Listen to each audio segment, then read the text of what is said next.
The government is also reducing spending on professional services by 15%, and that work is well underway. For the remaining contracts in this area, we are improving oversight and integrity. And that is why PSPC has made important process changes to ensure decision-making and controls associated with professional service contracts uphold the highest procurement standards. Earlier this year, with the President of the Treasury Board, I announced a series of new actions to strengthen the government's procurement and integrity regimes. I'm pleased to update the committee that PSPC's new Office of Supplier Integrity and Compliance will formally come into effect in just 2 days, that is, on May the 31st. That will allow us to better respond to supplier misconduct and unethical behavior. Monsieur le Président, la prestation des services. Mr. Chair, we also have procurement.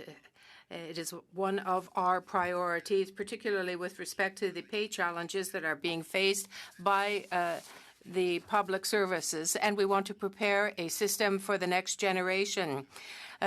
Our public servants should be paid correctly and on time at PSPC. We want to have the digital services necessary to deliver programs and benefits to all Canadians.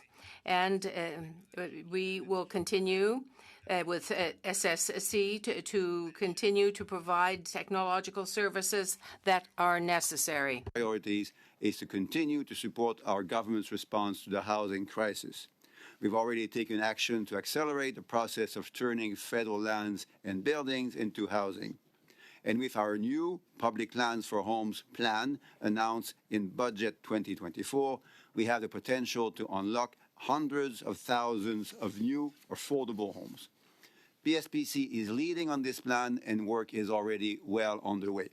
The plan includes identifying and even acquiring underutilized public lands and leasing them out to ensure they are set aside for the building of the affordable homes that Canadians need.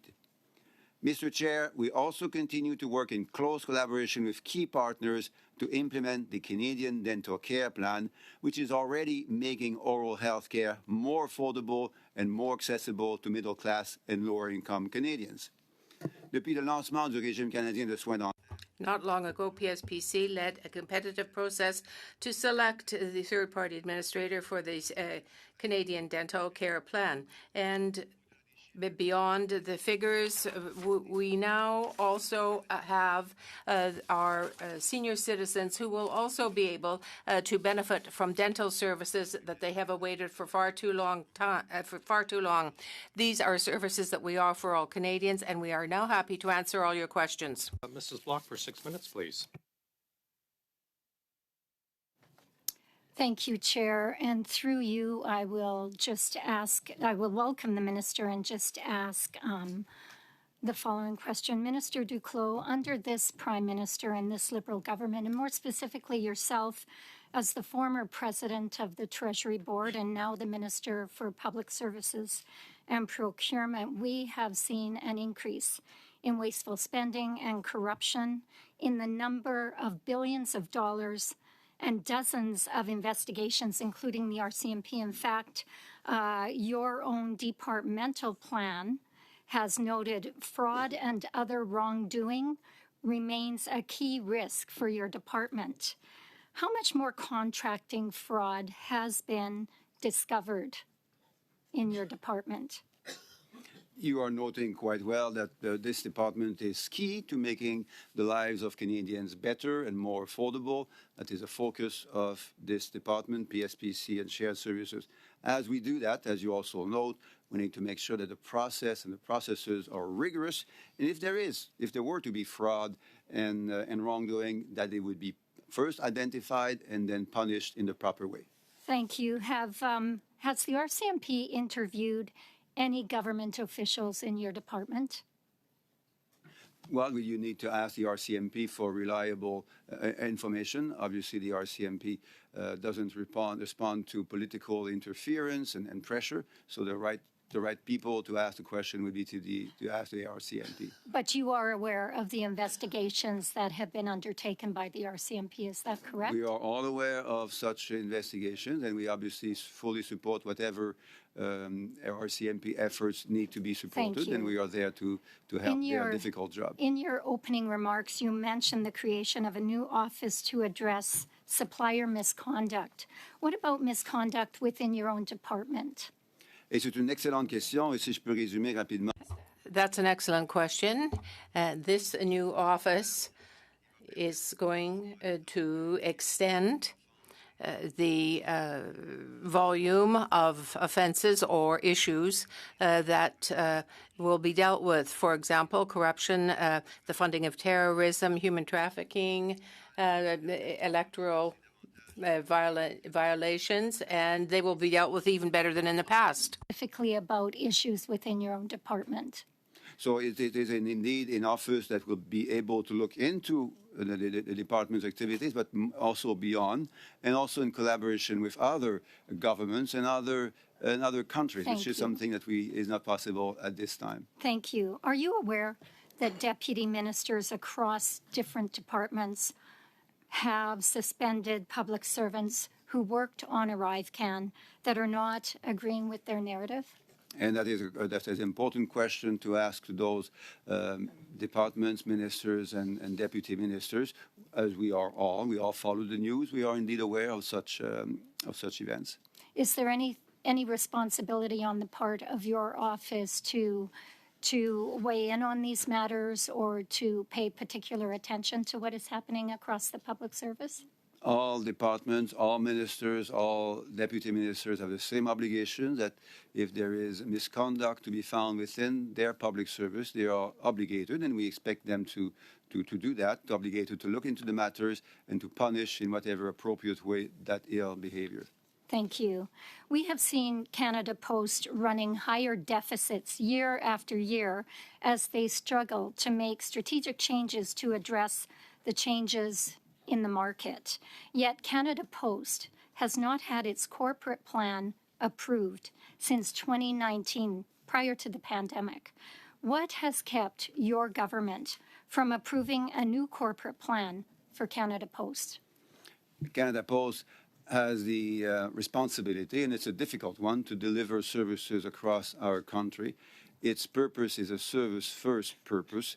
It needs to be fairly treating all Canadians, regardless of where they live, in remote and rural areas in particular, something which other organizations and private corporations in particular sometimes are unwilling or unable to do. And we understand that the demand for mail has been falling over the last 20 years, falling by approximately 50%. They also serve more addresses, about 3 million more addresses in the last 20 years. So that is putting pressure, financial pressure on them. And we're obviously working with them to make sure that they keep meeting their heavy responsibilities while doing this in a financially sustainable manner. It has also been reported many times that the government is looking to move on from the Phoenix pay system and that trials are being run at certain departments with the new system, NextGen, I believe. Would you be able to provide this committee with the names of the companies who bid on the contracts for the new system, how they were ranked, and which departments they are currently running trials in? So let me proceed in quick two phases. First, the objective of all of that, which is precisely and obviously the objective of serving public servants, paying them on time and accurately as they serve Canadians through their jobs. As we do that, we also need to consider the next path, which is, as you noted, NextGen. Minister, I appreciate the objective. I think we're all aware of what you're trying to accomplish by moving to a new system, but I'm asking if you would provide me with the names of the companies who bid on the contracts for the new pay system, how they were ranked, and which departments they are currently running trials in. We will do that with great pleasure. Minister, we are out of time. Perhaps you can provide that in writing to the committee. Ms. Atwin, please go ahead for 6. Thank you very much, Mr. Chair, and thank you to my colleagues and for the Minister and your team for being with us this afternoon. You know, and it wasn't so long ago that you came to visit me in the riding of Fredericton, and we went to the Senior Stepping Stone Center, and we had a great conversation around dental care.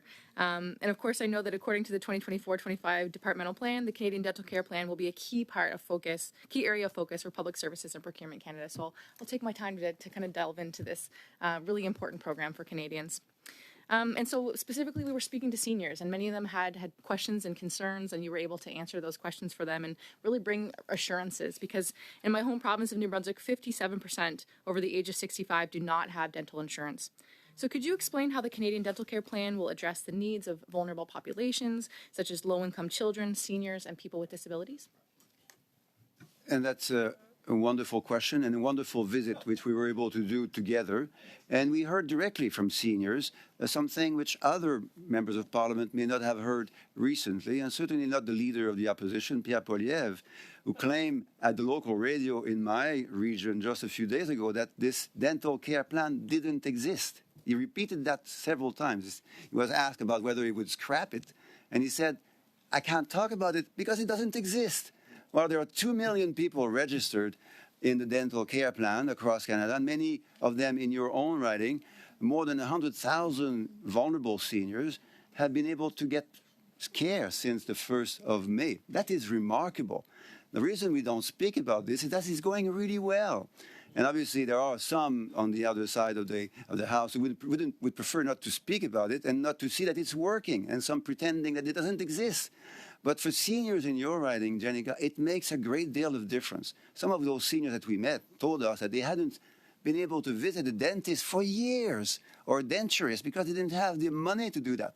Now that is leading, unfortunately, in too many cases, to worse and much worse health outcomes. The longer these seniors have been waiting, the more difficult, the more costly, and the more painful it is for dentists, hygienists, and denturists to treat their oral health situation. So it's been remarkable to visit those seniors with you, Jenica. I applaud your leadership. You were there before the plan was in place. You seniors were listening to you and saying, is it really going to happen?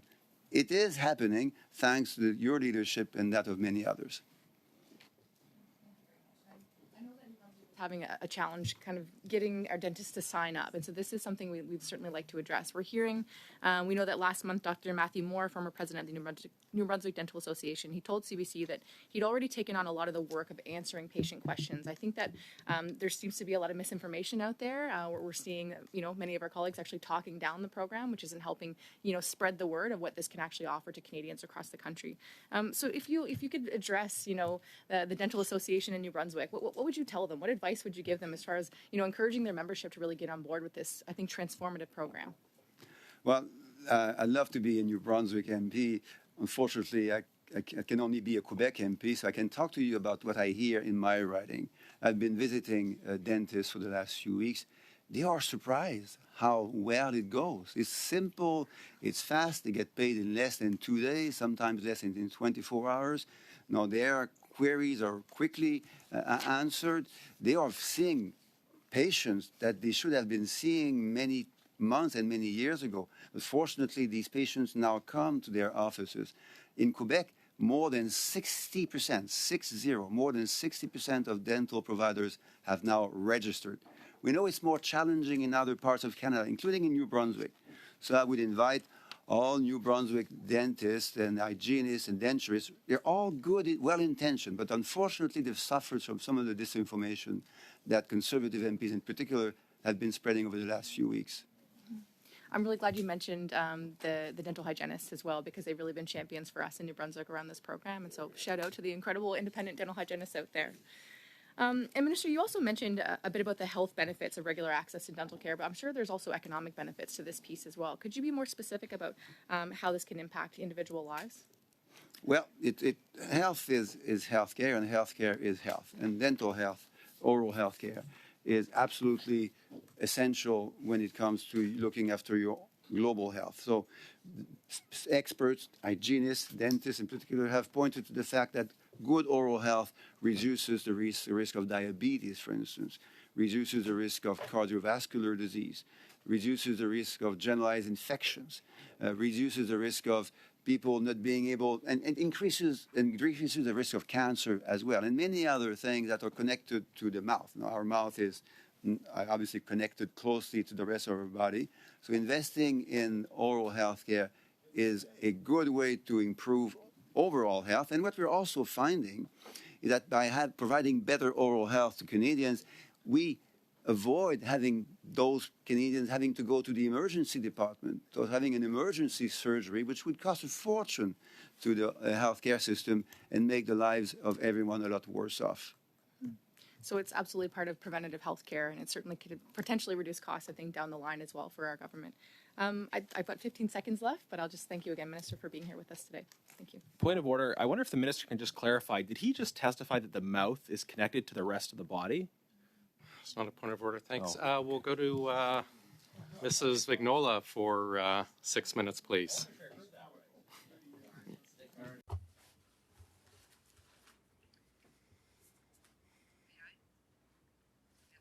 Thank you. Thank you, Mr. Duclos, for being here with us. Madame Reza, Mr. Scott, Madame Verhaeghe. My first question will deal with the new society. The corporation has been set up to change buildings into housing units. That is something, and it has happened in the past that the government has contested the taxes with respect to certain areas, certain territories. And I'm giving you the example of Chelsea, where people would have to pay several $100s more per year for where they live. My question is this. These buildings that you're going to be transforming into social housing units, who will be involved in paying for that? The federal government or Canadian businesses? Well, that is an excellent question. The question alludes to the fact that in budget 2024, more will be made aware for Canada Lands, for national defense, and for PSPC in particular, in addition to what traditionally came from the sale of these lands. We want to make it simpler. We want to make it quicker and more useful on the long term. It is something that we can do. We can take federal buildings and we can put them at the disposal of not-for-profit organizations. And these businesses will be able to have access to these buildings, to the land, and at lesser cost. Yes, but my question was this, and I will repeat it. The regulations and the laws that are existent, whose laws will apply? Will it be federal legislation, or will it be Quebec's laws and the laws of the other provinces for this type of housing?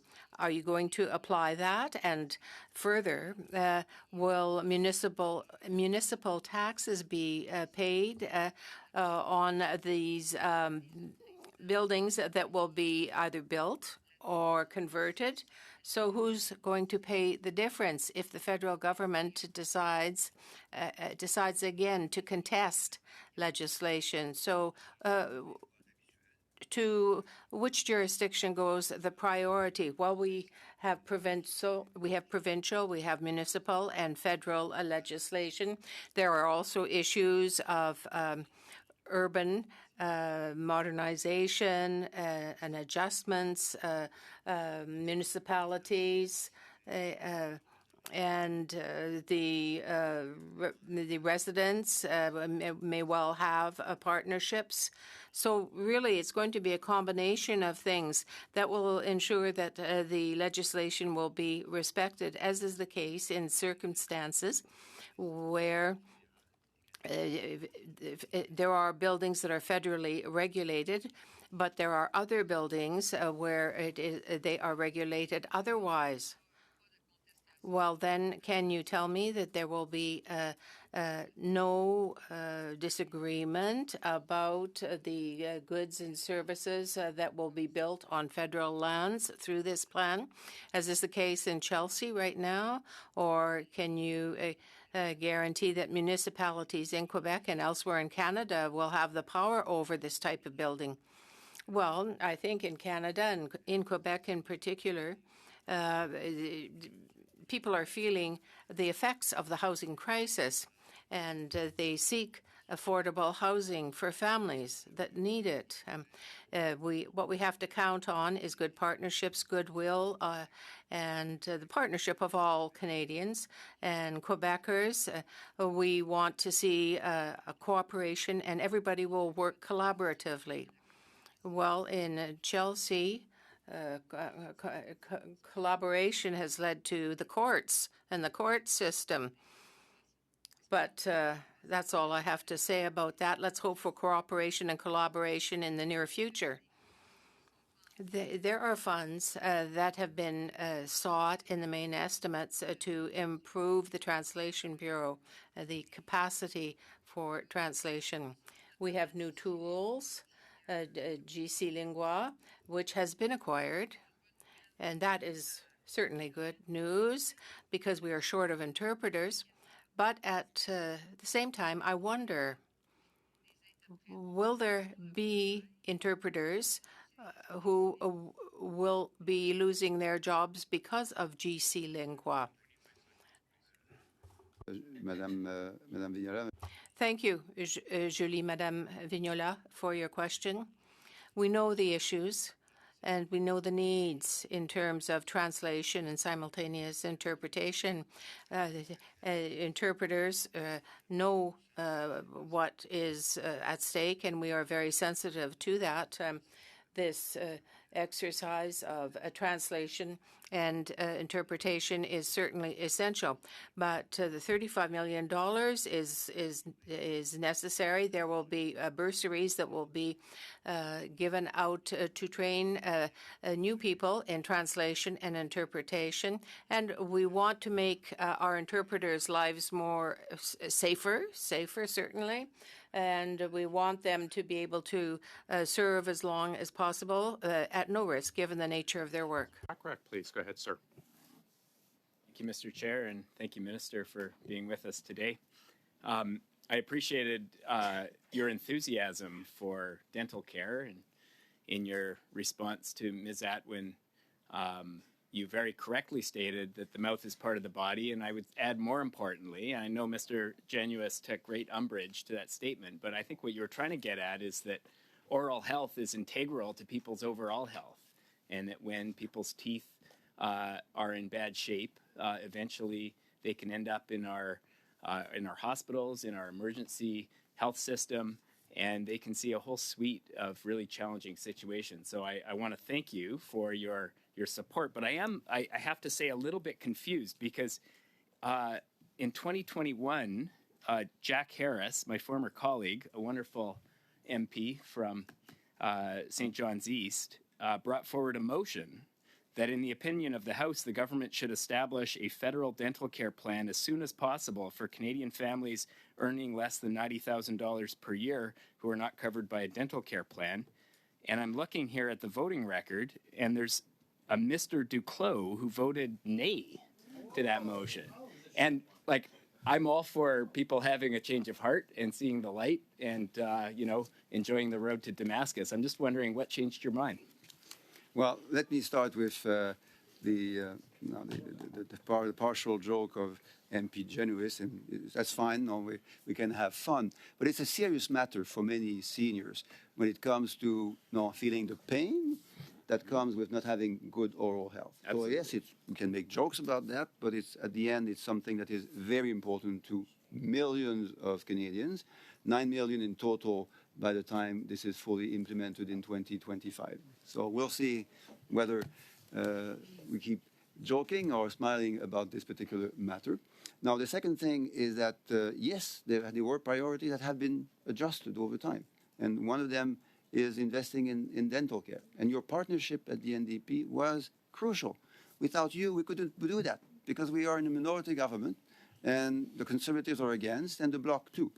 So the only way to make that real, and it's now real, again, contrary to the view of Pierre Poilievre, who said that this is not in existence, it's there. It makes the lives of seniors change. So because of your leadership and partnership, we've been able to do that. And we'll keep putting in our priorities the things that matter to Canadians as we move forward. It's appreciated by the millions of Canadians who are going to benefit. I think the reason I brought up Mr. Harris's motion was that was in 2021. And in the 3 years that have passed between that motion being tabled and voted on and being defeated and the eventual creation of the dental care program we now see rolling out, thousands of Canadian seniors and people with disabilities and young people needed dental care very much. And so, while we appreciate that your party has finally recognized the incredible benefits of public dental care, man, it would have been nice to have it start 3 years earlier and have all those people get the care that they need. I'll shift, Mr. Chair, how many more minutes do I have? I know the time flies. 2.5 minutes. Shift to the issue of Canada Post. And of course, since your last visit to committee, we've seen the annual report from Canada Post and the fact that the corporation has lost over $750 million. I believe that's the greatest deficit in the corporation's history. And at the same time, we see in rural Canada some real challenges around the loss of rural post offices. You and I have spoken about this. This is affecting communities right across the country. Now, every year, you provide a letter of expectation as minister to the head of Canada Post, which is an arm's length Crown corporation.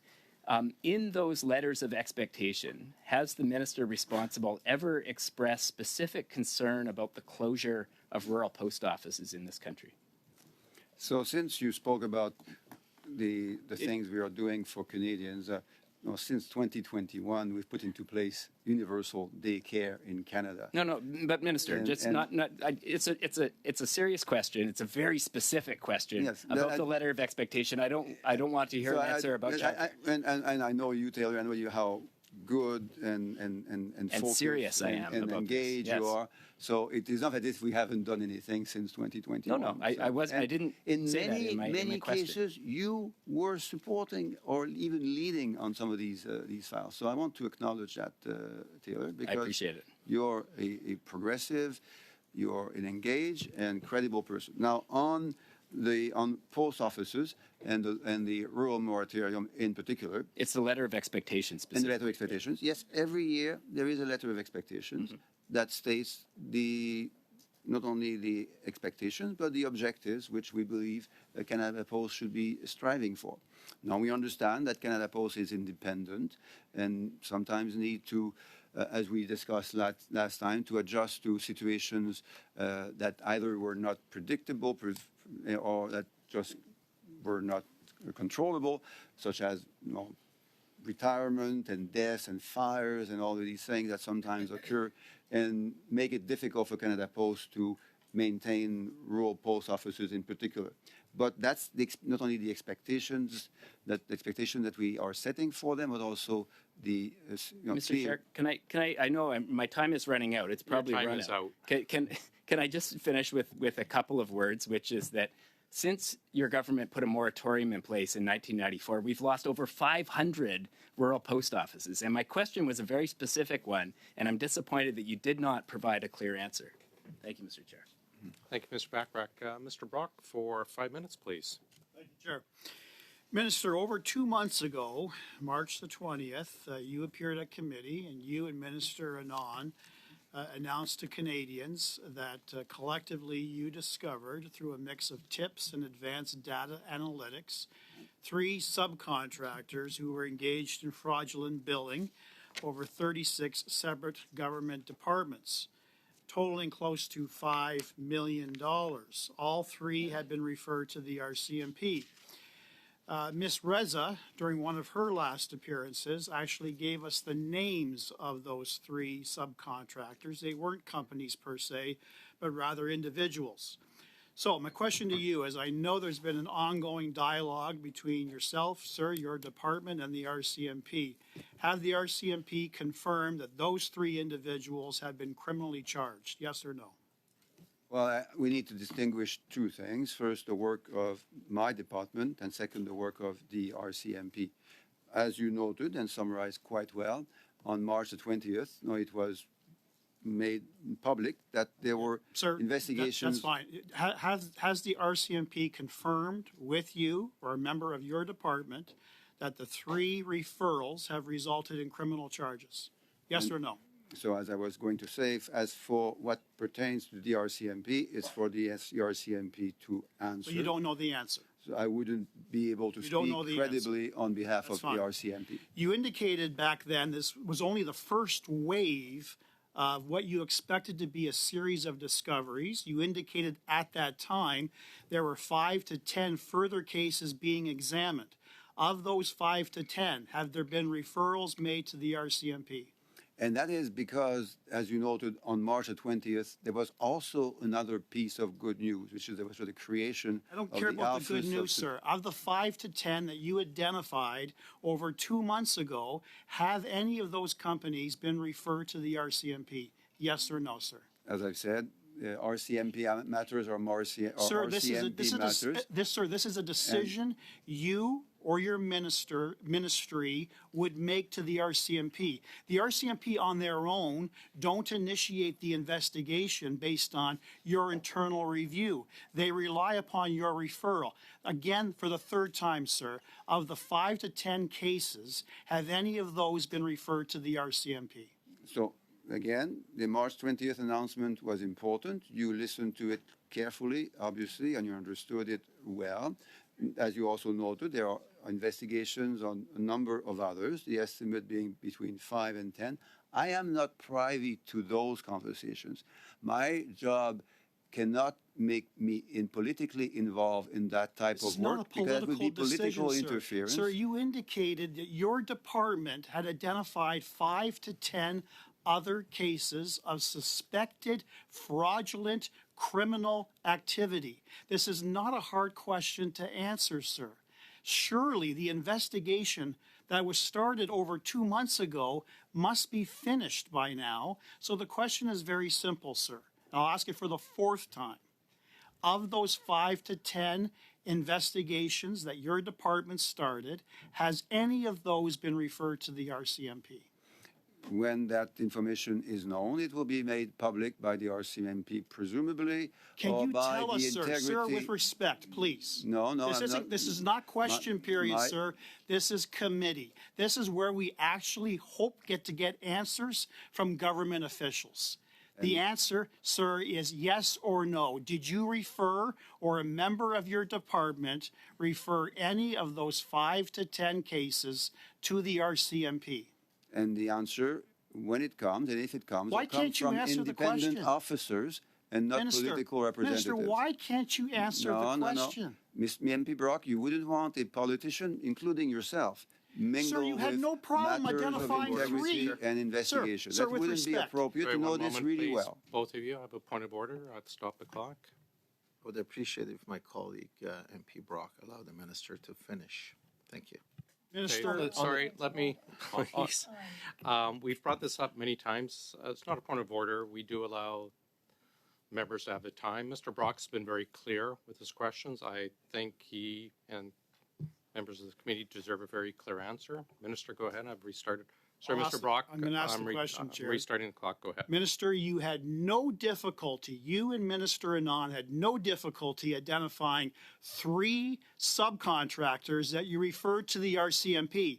But now you have great difficulty sharing with parliamentarians, sharing with Canadians of the 5 to 10 companies that were under review 2.5 months ago, whether any of them were referred to the RCMP. What are you hiding? And that's because the independent officers in my department do their job with no political interference. When I am aware, when I will become aware at some point, I suppose, of the results of these investigations, we will be able to share those results. Thank you very much. Mr. Kuzmierczuk, please. Thank you, Mr. Chair, and thank you, Minister, for rejoining us here at OGGO once again. We always appreciate you coming here and providing your insights and your testimony. You know, the number one issue that I hear about when I speak with young people in my community, students at the University of Windsor, students at St. Clair College, young people that are getting their apprentices completed, is housing. And I hear the same thing when I talk to seniors as well, too. Housing is their number one priority. The previous Conservative government, when it was in power, and when the current leader of the opposition, Conservative leader of the opposition, was the Minister of Housing at the time, that government lost 800,000 low-cost rental apartments. They also eliminated any federal involvement in the co-op housing program. And they pulled the federal government out of the business of housing. And they're coming back right now with plans. Their plan, if you look at it, delve into it, you see that they want to actually add additional taxes on the construction of rental housing. And they also want to withhold critical infrastructure dollars for municipalities to be able to build additional housing. Now, we've got a different plan. The Liberal government has a different plan on this side. We want to build 3.9 million homes in the next number of years. And a critical aspect of getting those 3.9 million homes built is converting surplus federal lands into housing. It's a critical piece, and it's part of the Public Lands for Homes plan. I was really excited to see in this budget that the Department of National Defense is working with the Canada Lands Company and other partners to dispose of 14 surplus properties, including one in my hometown in Windsor, which is the HMCS Hunter building right downtown. It's a perfect opportunity to build housing, revitalize our downtown core, because it's important. It's been sitting vacant for years. I know that you're leading the rapid review of the federal lands portfolio, so I wanted to ask, can you share with this committee some of the measures that are being undertaken and led by your department in this rapid review? Thank you, Irek. And let me start perhaps with your initial start, which is that Pierre Poilievre, not only did he lose 800,000 low rental units, but he also created only 6 affordable housing units during his entire mandate and across the entire country. Now 6, that's 1 affordable home per 6 million Canadians. So we can imagine how difficult it is for people in my province to hear him insult Quebec municipalities by calling them incompetent when they are building thousands and thousands of affordable homes with the support of the federal government. So that's my little partisan bit, but it's important to provide a better context, as you have done successfully over the last minutes. Now, more importantly, perhaps, is where are we going? We're building on the work we've done since 2015. Just to give you an example, we spoke briefly about the Canada Lands Company a moment ago. The Canada Lands Company built approximately 2,400 affordable homes in the last 25 years, half of them since 2015, and it will be double that number in the next 5 years. So we see how accelerated the work of making lands and buildings owned by the federal government available for building affordable homes. I say affordable homes because the alternative is to sell those land and buildings to the highest bidder and not worry at all about whether the use of those land and buildings will lead to affordable housing units. No, those federal land and buildings need to be used for affordable homes, as well as for homes that will meet other criteria, socio-environmental criteria, such as being close to services, being close to transit, serving the needs of the most needy communities, green homes. So these are also objectives which you wouldn't be able to achieve if you sold all of that federal property to the highest bidder only. So we take a different route, and with your leadership in your writing, with the D&D property that you mentioned, with Canada Post properties elsewhere, with other properties from other departments, and with the properties currently owned by PSPC, we can do a lot of good for middle class and lower income families. Thank you very much. Mrs. Vignola, please, for 2.5. Thank you very much, Chair. I will let my colleagues take the time necessary to put their earpieces on. We've seen, well, we spoke earlier about Next Gen, the announcement that was made by Dave Force. Can you confirm that it is the same thing, and why was there this name change? Or are they two totally different things? One was the test, and one would be the official application? Yes, that's a very good question, Madame Vignola. I want to avoid any confusion. In French, we say pro-gen for next gen. And yes, this is something we absolutely have to do because Phoenix is not a solution for the future. We have to consider this. So the system that was tested over a variety of departments to date seems to work, but before going forward, there's a great deal of work that remains to be done. Thank you. I sincerely hope that we're not going to have a Phoenix 2.0 here. That would be another disaster. And with our jewel of heritage, the Port of Quebec, well, not the port, but the bridge, which is a new acquisition, the Quebec Bridge, and we are talking now about a refit for it of $1 billion. But a few years ago, the figure was $400 million. So over how many years are you going to make this investment?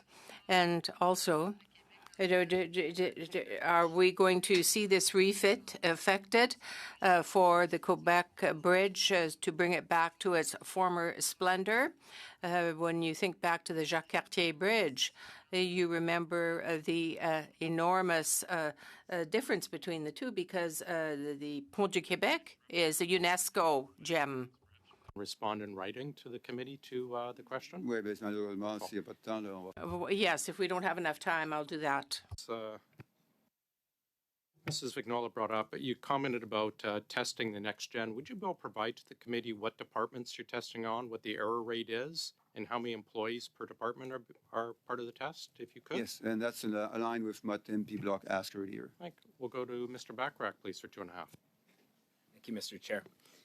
Minister, your comments about ensuring that public properties are used for the community good, particularly affordable housing, made me think of a public property, a federally owned property in Sandspit on Haida Gwaii, where Transport Canada owns the Sandspit Inn. It's been sitting empty for a number of years now, and the community would very much like that property to be dedicated to community use, either as a hotel as it was formerly or as affordable housing. And my understanding of the divestiture process is that eventually properties like that go up for bids from whomever.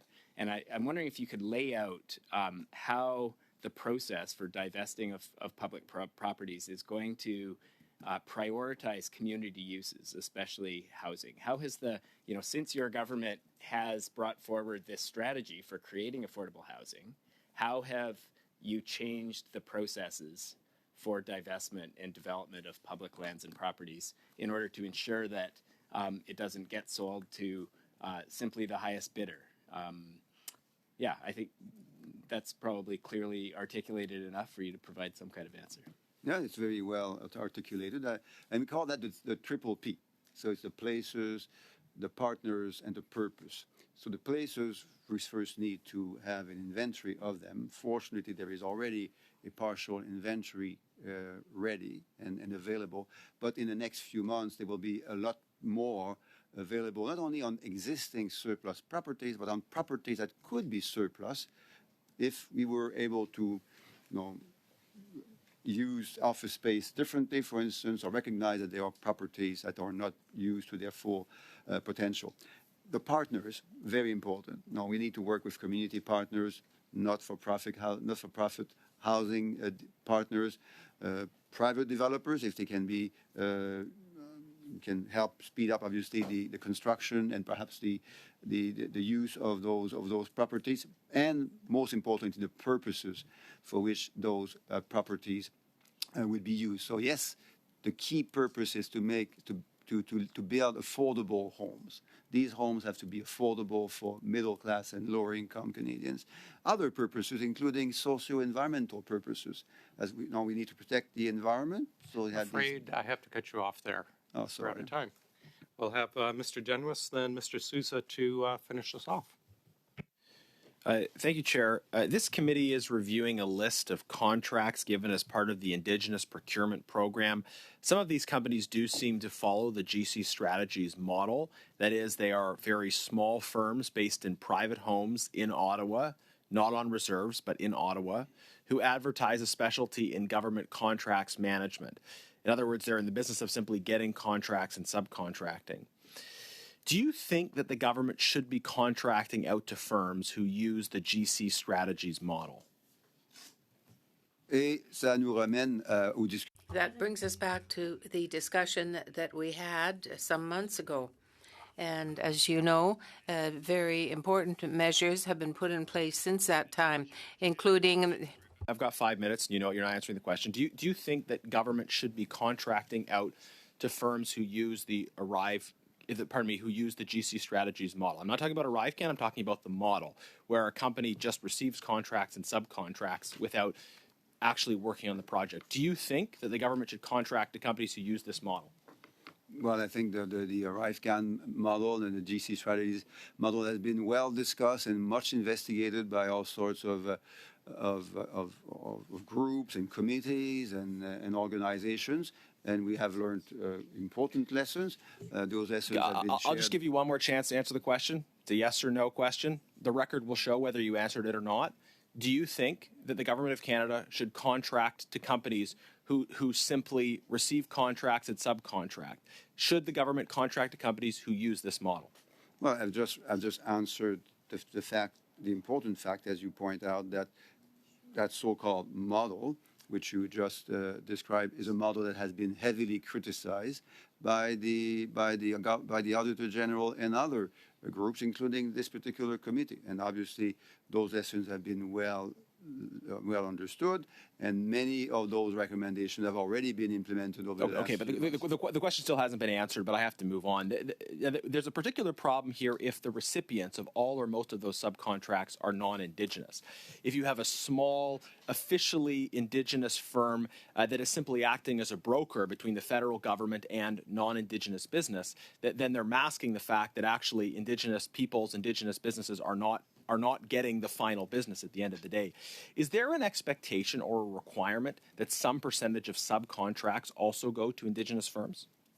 Well, that's exactly what we need to do. We need to make sure that Indigenous businesses have access to the procurement opportunity that other Canadians also have. And that's why... Right, at the subcontracting level as well? Not only do we have a target of 5%, but we're moving towards that target, and in some of the departments we have exceeded that target. Okay, sorry, Minister, it's a specific question. I'd like you to answer it. Is there an expectation at the subcontracting level that some percentage, when a contract goes to an Indigenous business that's acting primarily as a broker, is there an expectation that a certain percentage of the subcontracts go to Indigenous businesses? There are rules and regulations and expectations and targets. Okay, so what's that percentage then? Indigenous businesses have their fair share of procurement what is the percentage required at the subcontract level? So as you note, and as you will know, I suppose the target is 5% of Indigenous businesses having access to procurement contracts. That's a minimum. This is Minister, you're not answering the question. The question is about subcontracts. So if a contract goes to an Indigenous business as part of that 5%, and that Indigenous business then subcontracts to someone else, what percentage of those subcontracts should be Indigenous? Because if 100% of those subcontracts are non-Indigenous, maybe there's a problem there. So of that 5%, for the subcontracts, what percentage must, if any, must be Indigenous? So that is exactly one of the important things that the department needs to do in collaboration with other departments, because PSPC is not the only department. So Just the number, what multiple percentage? levels, including not only who does the job, but who owns the company, the impact in the communities, where those contracts take place. Minister, simple question. I'm running out of time. What percentage? Well, I'm just trying to explain the context. I'm not looking for an explanation. I'm looking for a number. And if you like, and I'm just going to say, further, Minister, I'd be very the happy to do committee that. ordered information on subcontracts, and almost none were provided. The information we got from the vast majority of departments is that they're not even tracking. They're not even tracking on subcontracts. A final question. There are over 600 Indigenous nations in this country. Do you think it would be a problem if a single company were getting, say, more than 5% of the total amount allocated for Indigenous procurement? Brief answer, please, Minister. Very brief. So there are about 600 communities in Canada, Indigenous communities, about 70 Indigenous First Nations, and we work with all of them to make sure that they have access to the proper services and the proper procurement opportunities. Chair, the minister didn't answer the question, so I wonder if it could be posed to him again. Maybe there was a problem in transportation. We are out of time. Perhaps you can get back to us with a real answer in writing, Minister. If more is needed, we'll provide more. What would be too much for a single company? Mr. Genuis, I'm afraid we have to move on because we do have other ministers waiting. Mr. Sousa for 5, please. Yeah, thank you, Chair, and thank you, Minister, for being here. And I know that you've done a lot of deliberations, a lot of work in terms of adopting some of the recommendations made by the Auditor General, by the Procurement and the Ombudsman Officer relative to the issues around procurement, and certainly a long-held practice that's been had by the Conservative government prior in terms of contracting and subcontracting in matters regarding intellectual or IT, and as well as building a property. You get a property manager, he subcontracts out the various services to get it built. And it's not different than what we've done in a number of applications here. And I know through your deliberations, you've done a lot of work to try to ensure that we support transparency and accountability in those measures. And be that Indigenous members of the community, I know you're trying to advocate for small business, so we have greater use of procurement and to enable Canadian companies to benefit from that. That's a statement I'm making on my part, and you can certainly elaborate on it, but I'm actually rather concerned about, not concerned, actually excited about development in my community. Canada Lands owns a property in Port Street in a waterfront. It's meant for mixed use, for development, park, affordable housing. The community is very excited about it. It's been actually rather stagnant for years and years. And the fact that Canada Lands is stepping up through your leadership to try to look at redevelopment of that property, I'm very excited about it. But it's also because in budget 2024, we've announced an overhaul to the mandate of Canada Lands and its ability to take on some more development. And I would ask if you could elaborate and explain some of these reforms regarding Canada Lands' mandate. Thank you, Charles. And I'm so glad, and we're so glad to hear that Canada Lands Company is already leading and partnering in your community. As you noted, it's going to be even more doing so in other places across Canada because of not only a renewed, but a much enhanced mandate in budget 2024 with tools that will support indeed your community, such as I mentioned earlier, leasing tools. Now, as opposed to going through what is sometimes too long and too complicated, which is to dispose of properties by selling them to the highest bidder. Why don't we lease those properties over a long time to community developers, not-for-profit housing developers, to municipalities, to other groups that will then commit to build affordable homes in the long term, affordability being key not only in the short term but also in the longer term.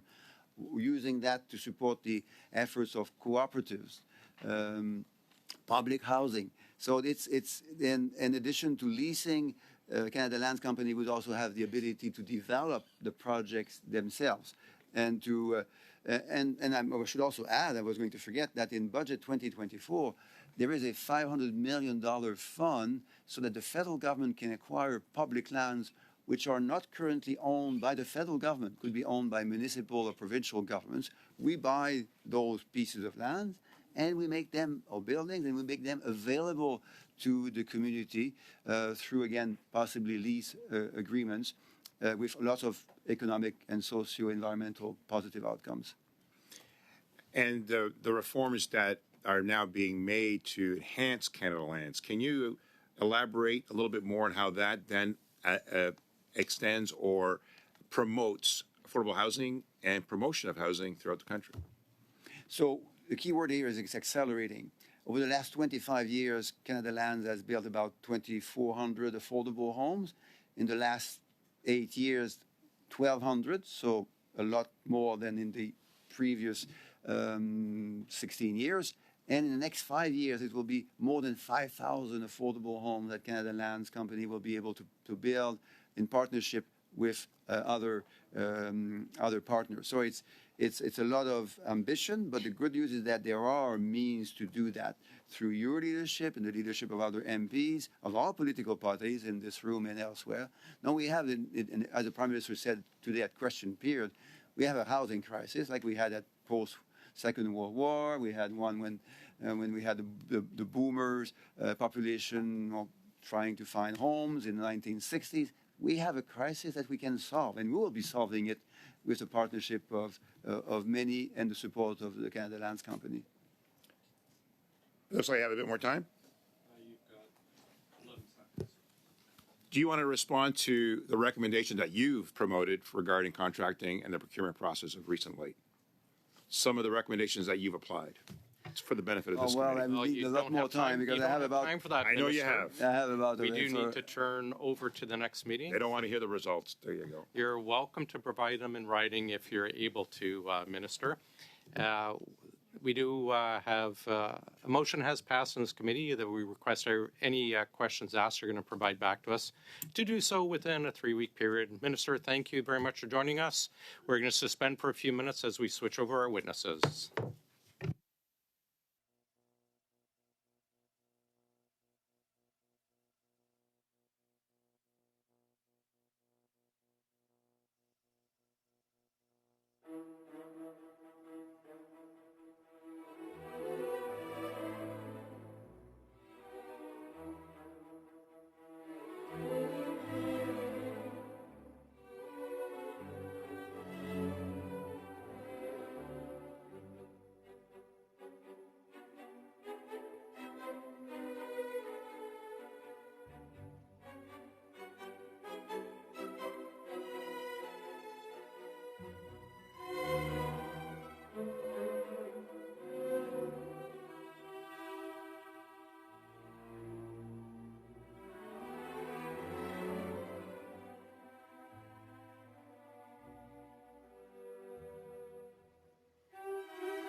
floor is yours for 5 minutes, please. Go ahead.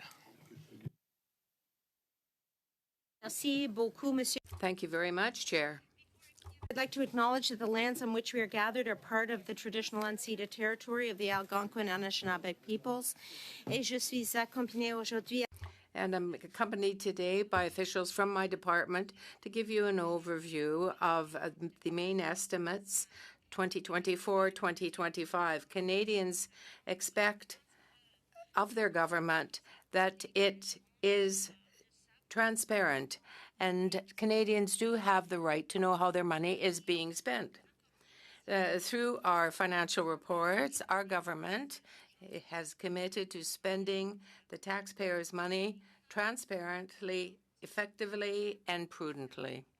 I would like to now turn to certain highlights in the main estimates 2024-2025, which was brought in February 29 last.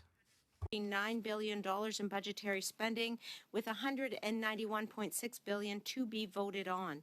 Non-budgetary expenditures of $1.2 billion are also presented, Mr. Chair. Ce financement permettra. This funding will allow the government to fulfill a number of programs and services, as well as transfer payments for other levels of government, organizations, and persons. Amounts proposed for organizations in these main estimates include $28.8 billion for national defense investments, including support for Ukraine and training and equipment for the Canadian Armed Forces. $20.9 billion for Indigenous services, for programs for Indigenous communities and settlements, $8.4 billion for Health Canada, including funding to expand the Canadian Dental Care Plan, $5.6 billion for CMHC for much-needed housing infrastructure. J'aimerais également souligner.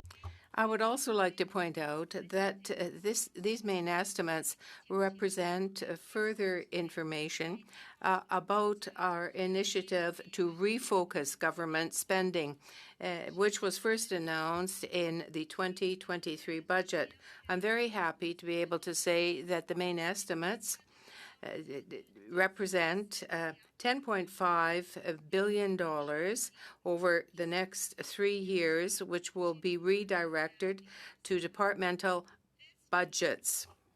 Also, priorities of Canadians and focuses on health and housing and puts in place an economy and an economic plan for our country. This is part of the savings announced in Budget 2023 and 2024, and the fall economic statement last year also outlined our plans for refocus budget government spending. The total also includes the refocusing of $500 million that we reported in the supplementary estimates tabled last fall. What I mean by this, Mr. Chair, is what we are doing is looking across government for areas in which we can reduce our spending in certain areas, like third-party contracting, like executive travel, and refocusing that money towards our government's priorities. Over the next 4 years, based on historical rates of attrition, this will achieve the remaining savings of $4.2 billion over 4 years starting in 25-26 and $1.3 billion ongoing towards the refocusing government spending target. TBS officials, some of whom are here with me today, are working on the methodology to determine these savings, and more details on the implementation of Phase 2 will be available soon. I do want to be clear. This goal of this exercise is about spending smarter so that we're investing in areas and programs that matter most to Canadians and the country. And our government will continue to provide Canadians and MPs on the details of this initiative through the departmental plans and departmental results reports, Mr. Chair. I know you have read through many of those copiously over the years. In conclusion, I would like to thank you for the opportunity to speak about these main estimates. My officials and I would now be more than pleased to take your questions. Wonderful. Thank you for being on time, and we'll mention that to Minister Duclos. He should learn from you on how to do the opening on time. We'll start with Mrs. Kusi, please, for 6 minutes. When you tabled the main estimates, you stated your governance ministers are acting like all other Canadians and examining their own pocketbooks. That was your quote. Do you believe that Canadians have examined their pocketbooks and have decided that they can spend more the way you have? Is that really what you're thinking? That they are examining their pocketbooks and are making the decision to spend more and can spend more as you are? I don't think they are. What would you like to tell Canadians on that, please? Well, Mr. Chair, I do appreciate the question, and the intention of that point was to say that this is a time where we need to be prudent with our spending, and at the Treasury Board of Canada, our role is to oversee government spending and to ensure that we undertake a risk analysis at all times of that spending. Thank you. And Being so prudent when with we your table spending, the main Minister, estimates, that is the goal. how do you think the younger generation looks right now at you and your government with a $39.8 billion deficit in the current budget? Do you really think they believe that you are being prudent with a $39.8 billion deficit that not only this generation, but the next generation is going to have to pay off? Do you really think that's being prudent, Minister? Mr. Speaker, Mr. Chair, we have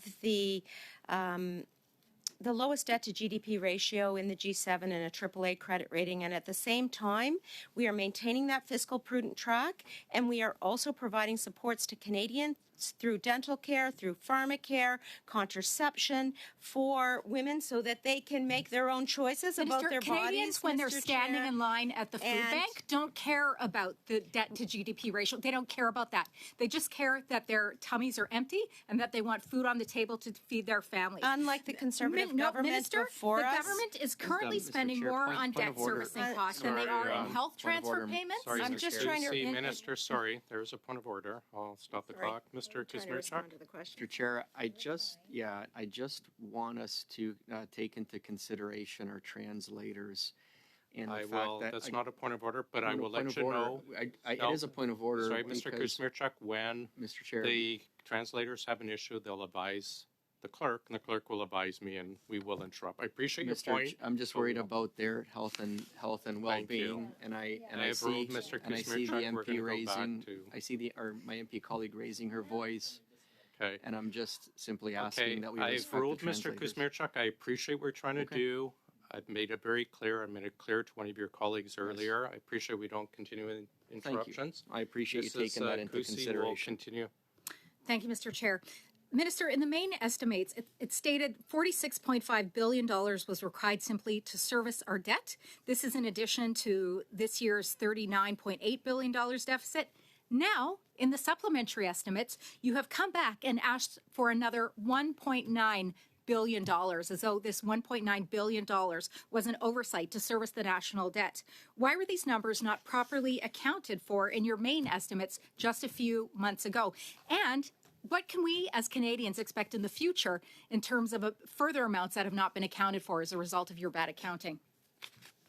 Mr. Speaker, Mr. Chair, on the issue of poverty, our government, unlike the Conservative government prior to us, we've reduced poverty in this country by 22%.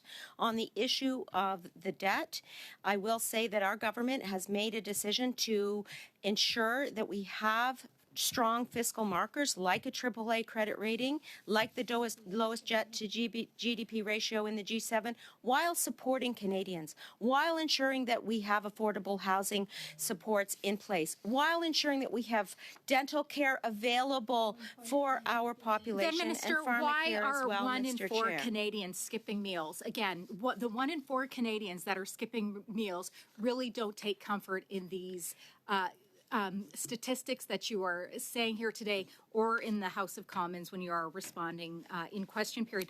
Minister, in your last announcement on fraud, as a result of the Arrive scam scandal, with the Canadian procurement system, you stated that the 3 individuals you found committing $5 million worth of fraud in contracting were only the first tranche of individuals. Are you ready today to tell Canadians the number of individuals who you have determined to be committing fraud and you have now turned over to the RCMP? Can you give that number, please? That issue is within PSPC, but I will say that all fraud is unacceptable and that the RCMP has charge over those cases.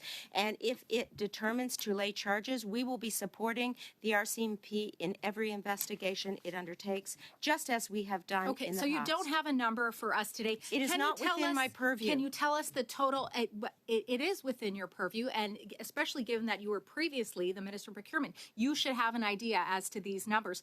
If you can't tell us how many individuals have been turned over to the RCMP as a result of fraud, can you at least please tell Canadians how much they have been scammed out of, how much fraudulent money has been paid out as a result of Actually, of this Mr. fraud? Chair, 3 individuals, to my knowledge, have been turned over to the RCMP. And secondly, Mr. Chair, what I am doing at Treasury Board, and this is within my purview actually, is to ensure that we have the policies and the governance in place to ensure that we have better management control over these types of incidents. My last question I released is, a new manager you said at the last meeting that you would have that you would recruit the money from the Arrive scam scandal. Can you report to Canadians that you have gotten that $60 million back for the Arrive scam scandal? I can report to Canadians that as soon as the RCMP report comes back on the Arrive can issue, so that's we a will no. follow. You promised the last time I saw you Chair, that you would get the point of money back order. for I mean, Canadians. that's what you said, and you have you are coming Excuse to me, Mr. Chair, am I able to respond We have to another that point of witness's order. question? Sorry, we have a point of order from Mr. Kuzmierczak. We have to go ahead, Mr. Mr. Chair, I'm just Kuzmierczak. asking my colleagues to please respect again our interpreters and Mr. their health and Kuzmierczak, if you're safety. going This is to, I've made important. it clear, and I appreciate what you're trying to do, but I've made it clear that if there's an issue with the interpreters, they will contact our clerk. Okay. I would ask you to please stop your interruptions. It's not an interruption. It I'm is, actually Mr. looking after Kuzmierczak, the and if you're going to interpreters continue on this, committee. Mr. time Chair- will be taken Mr. away from Chair, others. if I've you made won't my look ruling after it, very I clearly. certainly will. Mr. Kuzmierczak, please.